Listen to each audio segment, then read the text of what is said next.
নমস্কাৰ বন্ধু বান্ধৱীসকল, আপোনালোক সকলোকে মোৰ এটি নতুন ভিডিঅ'লৈ স্বাগতম জনাইছোঁ। আজিৰ ভিডিঅ'টোৰ টপিক হৈছে PCIয়ে দিয়া এক্সামিনেশ্যনছ পেটাৰ্ণৰ ওপৰত, ছেশ্যনেল এণ্ড ফাইনেল এক্সাম পেটাৰ্ণৰ ওপৰত, যিটো তেওঁলোকে নতুনকৈ গাইডলাইন দিছে। গতিকে আহক তেওঁলোকে ডি ফাৰ্মৰ বাবে দিয়া এক্সামিনেশ্যন পেটাৰ্ণটোৰ ওপৰত ডিছকাশ্যন এটা আৰম্ভ কৰোঁ। So, ইয়াতে তেওঁলোকে দিছে ছেশ্যনেল এক্সামৰ কাৰণে there shall be 2 or more periodic sessional or internal assignment examination during its academic year. So, প্ৰতি বছৰে মানে এবছৰত দুটা বা তিনিটা মেক্সিমাম কলেজতে তিনিটাই ছেশ্যনেল এক্সামছ পাতে। চ' তিনিটা ছেশ্যনেল এক্সামিনেশ্যন তেওঁলোকে কণ্ডাক্ট কৰিব। The duration of the sessional exam shall be 90 minutes.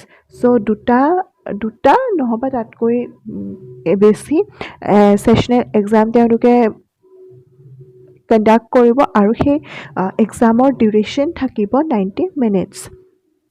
The highest aggregate of any two performance shall form the basic of calculating the sessional marks. So, যি দুটা ছেশ্যনেল এক্সামৰ যি দুটা এক্সামত আপোনালোকৰ পাৰফৰ্মেঞ্চ ভাল থাকিব, সেই দুটা মাৰ্কছৰে এগ্ৰিগেট মাৰ্কছটো কেলকুলেট কৰিব।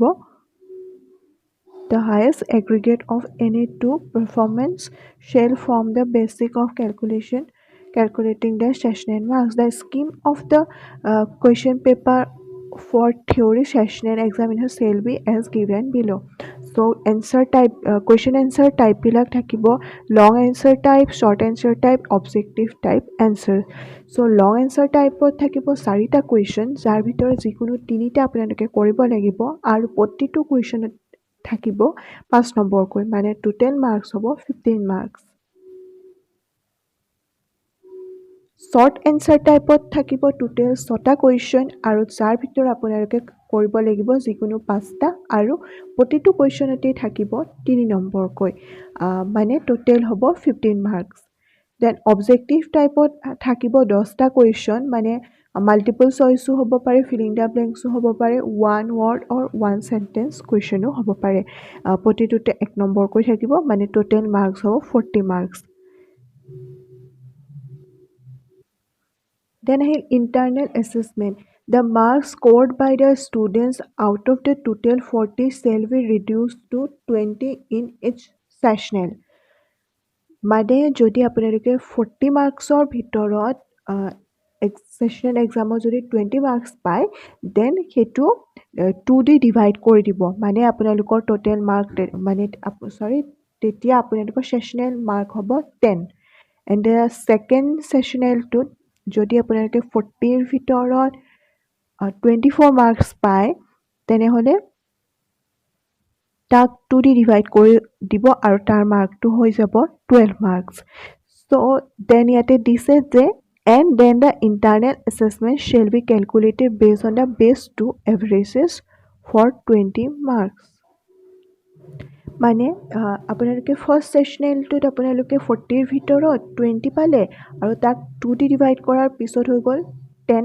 দেন ছেকেণ্ড ছেশ্যনেলত আপোনালোকে পালে 24 মাৰ্কছ, যাক 2 দি ডিভাইড কৰাৰ পিছত হৈ গ'ল 12 মাৰ্ক।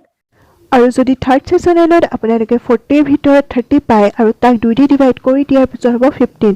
চ' এতিয়া আপোনালোকৰ বেষ্ট যিটো ছেশ্যনেল মাৰ্ক সেইটো ল'ব, মানে যিটো হৈছে ছেকেণ্ড এণ্ড থাৰ্ডত, মানে ছেকেণ্ড এণ্ড থাৰ্ডৰ মাৰ্কছ দুটা প্লাছ কৰি পেলাই তাৰ 2 দি হৰণ কৰি দিব, মানে তাৰ এভাৰেজটো ওলাব, আৰু তাৰ এভাৰেজটো হৈ গ'ল 13.5। ফাইনেল এক্সামিনেশ্যনৰ পেটাৰ্ণটো লং এনচাৰ টাইপত হ'ব, 7টা কুৱেশ্যন থাকিব, তাৰে যিকোনো 6টা কৰিব লাগিব আৰু তাৰ বাবদ প্ৰত্যেকটোৰে বাবদ থাকিব 5 নম্বৰকৈ, মানে 30 নম্বৰ টোটেল। শ্বৰ্ট এনচাৰ টাইপত থাকিব 11টা কুৱেশ্যন, যাৰ বাবে কৰিব লাগিব 10টা কুৱেশ্যন এনচাৰ আৰু প্ৰত্যেকটো কুৱেশ্যন এনচাৰৰ বাবদ থাকিব 3 নম্বৰকৈ, মানে 30 মাৰ্কছ।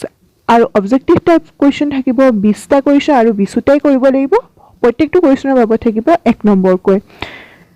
গতিকে আপোনালোকৰ টোটেল মাৰ্কছ হৈ গ'ল 80 মাৰ্কছ। যদি আপোনালোকে 80ৰ ভিতৰত ফাইনেলত 60 পায় আৰু তাৰ লগত প্লাছ হ'ব সেই সেশনেলত পোৱা 13.5 মাৰ্কছটো মানে আপোনালোকৰ টোটেল মাৰ্কছ হৈ যাব 73.5 গতিকে যেহেতু আমাক পাস কৰিবলৈ টোটেল 40 মাৰ্কছ লাগে গতিকে সেশনেলৰ মাৰ্কছটো যিমানে বেছি থাকে সিমানেই ভাল এতিয়া আহক প্ৰেক্টিকেল এক্সামিনেশ্যনৰ গাইডলাইনৰ ওপৰত সো থিওৰি সেশনেল এক্সাম যেটাই হয় প্ৰেক্টিকেলৰ সেটাই হ'ব গতিকে তাৰ ডিউৰেশ্যন হৈছে 3 আৱাৰ্ছ বাকিখিনি মাৰ্কিং সিস্টেমৰ বেস্ট দুটাৰ পৰা আনিব মাৰ্কছটো তাই ভাবত সিনপসিছত বাবত থাকিব 10 marks experiment minor experiment major experiment বাবত থাকিব 50 মাৰ্কছ ভাইভাত থাকিব 10 মাৰ্কছ প্ৰেক্টিকেল ৰেকৰ্ড মেইনটেনেন্সৰ ওপৰত থাকিব 10 মাৰ্কছ সো টোটেল হৈ গ'ল 80 মাৰ্কছ Then internal assessment আপোনালোকৰ actual performance in the